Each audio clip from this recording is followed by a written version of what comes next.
আসসালামু আলাইকুম। আমরা এখন রয়েছি জাতীয় নির্বাচন ভবনে। সরাসরি লাইভ করছি আমি এখান থেকে।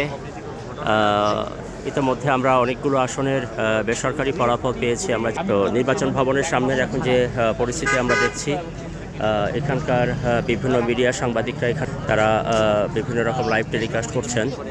তো দেশের বিভিন্ন জায়গা থেকে এখানে সরাসরি রিপোর্টগুলো আসছে, নির্বাচনের ফলাফল, বেসরকারি ফলাফলগুলো এসে পৌঁছাচ্ছে। তো আশা করতেছি আমরা আজকে রাতে 12টা-1টার মধ্যেই মোটামুটি বাংলাদেশের বিভিন্ন জেলা থেকে আসা ফলাফলসমূহ আমরা জেনে যেতে পারবো।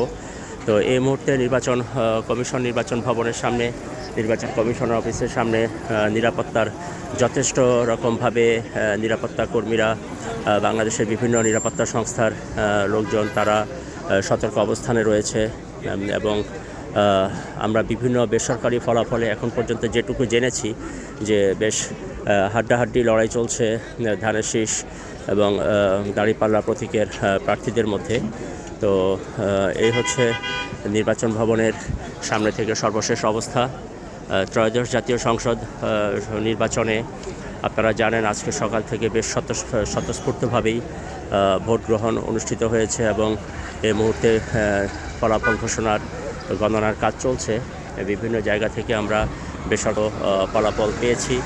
তো দেখা যাক, হয়তো আরও ঘন্টা 2-3 লাগবে আমাদের সবগুলো আসনের ফলাফল পেতে।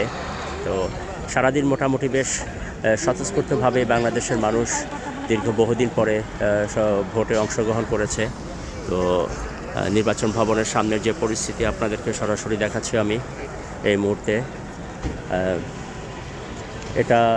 এখানে 3টি গুরুত্বপূর্ণ আসন রয়েছে। একটা তেজগাঁও, মোহাম্মদপুর জোন, ধানমন্ডি, তো যেখানে হ্যাভিওয়েট প্রার্থীরা অংশ নিয়েছে।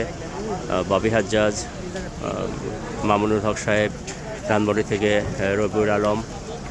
তো